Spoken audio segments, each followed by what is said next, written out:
Hello everyone, this is ECD Academy. Welcome to our YouTube channel.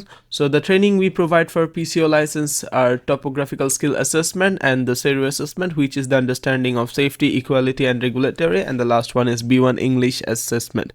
So we provide training both online and offline, so you don't have to travel all the way from your house to our office. You can still get the lectures from your house sitting on your own computer. The best advantage that you have with us is we are very flexible, so you can book your appointment according to your availability. So if you are thinking about getting a PHV license to work as a PHV driver in London, then you can call us now in our office number so that you can get the training for the assessments that you have to go through. We will help you, we will guide you through all of your assessment until your exam finishes, until you pass the exam and get your license. Okay, so call us now, book your appointment and get the trainings. So let's jump into today's topic. So today we're gonna go through the lecture of SERU Section-4, which is about staying safe. It means how can you keep you and your passengers safe from any kind of harms, okay? So in this topic, we are gonna go through driver safety, drugs and alcohol, and minimizing conflict between the passenger and the driver.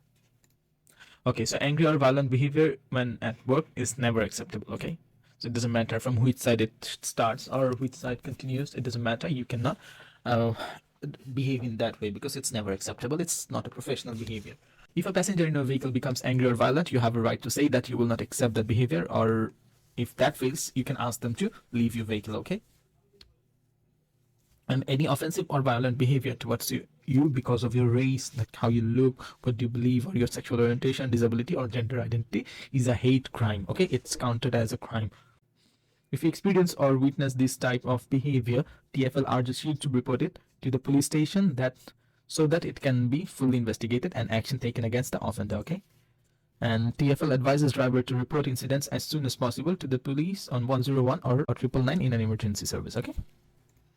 And then protecting yourself from any kind of harms. To provide a safe service for your passenger and to protect you as a driver, you should consider discussing with your operator how they can protect you from the possibility or aggressive or violent behavior by a passenger.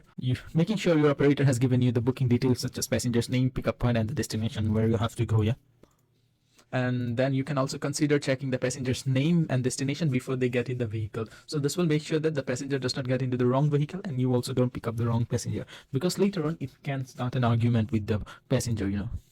So being clear with the passenger about exactly where you are taking them, the route there, how long it might take, or what the fare will be before the journey starts. So give him an idea how it's gonna go, yeah?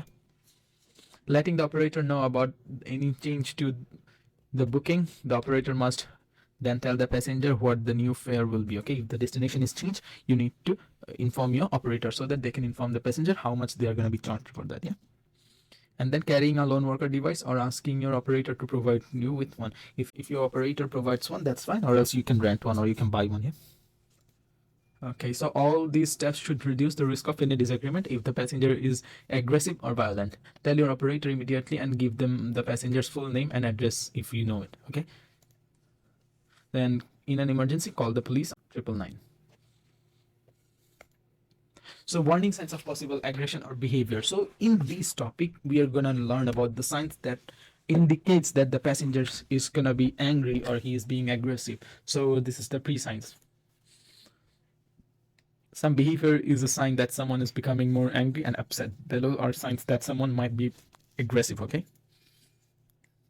Tapping their fingers, like, you know, crossed arms. They were suppose they were sitting straight and suddenly they crossed their arms, and then hands tight held in fist, and then aggressive start staring, a raised voice, an angry expression, and a sudden change in the behavior, becoming angry, a raised voice, staring, a change into the voice as well. And trust your own feelings. And so if you ever see these signs, trust your own feelings and never try to ignore these signs, okay? So if you feel concerned, act immediately. Remember, the earlier you notice a possible problem, the more choices you have to avoid it and the more time you get to think for a solution, yeah? So the next one is drugs and alcohol. So when someone has taken drugs or has drunk alcohol, it can affect their ability to think or communicate clearly, and their behavior can be difficult to predict. So in some cases, they become very aggressive. So be aware of these things, the signs that we spoke earlier, and make sure that the people who trying to get into a vehicle, okay, if they are drunk, so it might be a little bit problem for you, so be careful about it. Yeah, so your operator may have warned you about any possibilities problems when they gave you the booking. So suppose if the passenger sounds like they might be drunk, so if the operator gets to know it, then they will inform you, and they will warn you about this situations, the possible conflicts that you might have. Okay, so you can also judge the passenger's physical and mental condition when you pick them up. So if you have concerns, then you can contact your operator immediately regarding the situation that they are drunk, or you don't want to take them for the situation in that moment. Okay, so if the passenger cannot communicate clearly to confirm their destination, or is unable to walk because of the drink or drugs, you have the right to refuse to take them in your vehicle. In the situation, if possible, insist that a friend comes with them in your vehicle so that you can take them into the proper place, or ask to speak to a friend or the customer by telephone to confirm their destination. Okay, so that's the things that you can do to minimize conflict. And the other one is if the passenger is unconscious, extremely unwell, or seems to be injured, or an emergency situation, and there is no one else to help them, call the emergency services on 999 and stay with them until their services arrive. Okay, so if the passenger is being aggressive or violent, move somewhere that is safe for you, but where you can still see the person until the emergency services arrive. Okay, think about your personal safety first, and do not put yourself risk at any cost. Okay, so if the passenger is trying to hit you or coming after you, being aggressive, then what you have to do is you have to hide yourself somewhere in a corner or wherever you can inside a car, or get out of a car and hide yourself somewhere. But you need to make sure that you can still see him so that you can keep an eye on his actions. Okay, so reducing the risk of violence in a difficult situation. So what you do and how do you do it? Okay, so there's certain things you can do to reduce the chance of someone being violent or aggressive towards you. For example, talking calmly and asking questions. Okay, keep him busy in conversations so that he doesn't go for any aggressive action. Okay, in physical action. Okay, let's do the exercise together. Yeah, so if you cannot reduce the risk of violence, sometimes you are not able to calm a situation. If it's the case, then what should you do? Then you should get away from the aggressive person and exit the situation, whether you can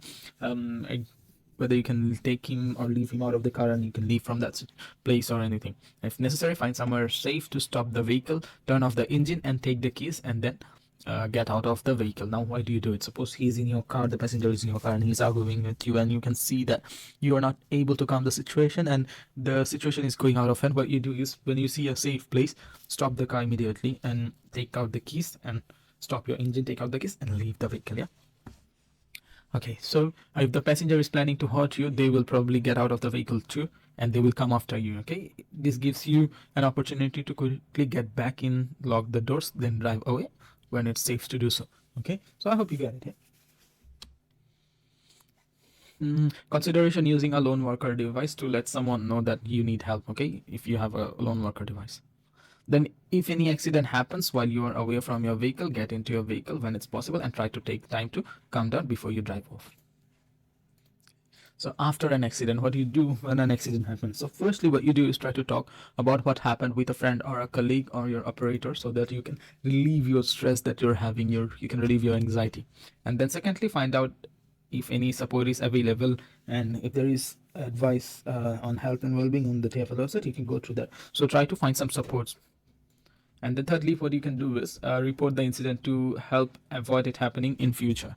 Okay, so what do you do if you are attacked or assaulted? Okay, sometimes something happens to you. If something happens to you, tell your operator, and if necessary, also call the police or an ambulance, depending on the incident, what actually has happened to you. Yeah, so it's important for you to know where you can go for help if you are attacked or assaulted. Find out in advance what your operator's reporting and procedures are, and who to go after an incident like this. Okay, so it's important to record and report incidents that almost happened, as well as ones that actually did happen. So recording an incident. Okay, when you are recording an incident, try to include, so suppose an incident happened or happening, and you're trying to record it in your phone or your camera recorder, which device you're using. So try to include these details, like when it has happened, where it has happened, and information about the attacker's name and address if possible, if you know, and description of clothing, what they're wearing, how do they look like, an assumption of date or gender. Okay, so where possible, you should also include the following details as well. If it's possible, then you can include these things as well. So whether the attacker was one of your passengers or someone from outside, a brief description of the incident, what actually happened, and how it started. Yeah. And then anything that might have caused the incident, like any reasons that make you feel that this has lead the thing to the incident. Yeah. Details of any witness, if any camera nearby or any person or anything that can be used as a witness, and type of incident like verbal threat, physical assault, and written threat, what was that, and then description of any injuries. Yeah. An account of the immediate action was taken. Okay, now let's talk about CCTV camera. What happens if there is CCTV camera in your vehicles? Yeah. Installing CCTV cameras into a vehicle can reduce threats and violence against the drivers. Like signs in the vehicle informing passengers that CCTV is used may also help to prevent aggressive or violent behavior. Okay? You can buy a camera or rent a camera for your cab to install it. Although this is an extra cost, and having a CCTV camera may reduce insurance premiums. Okay, so there are some pros and cons when you install a CCTV camera. So the advantage that you will have is there will a very less possibility to go through any threats and violence. It will reduce threats and violence, those kind of situations, but it will also reduce the insurance premiums. Okay, so this is because a video recording can be useful evidence when there is a dispute with the passenger.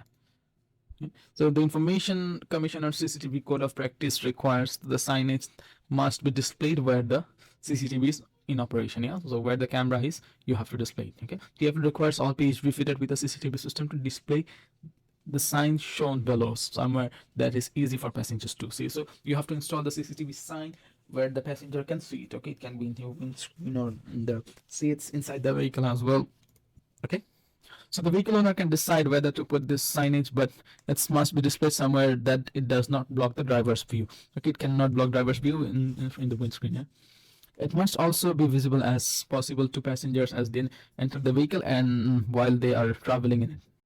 So, if you're thinking about getting a PCO license for driving a mini cab, then you have to go through this assessment, which are Topography SERU and B1 English assessment.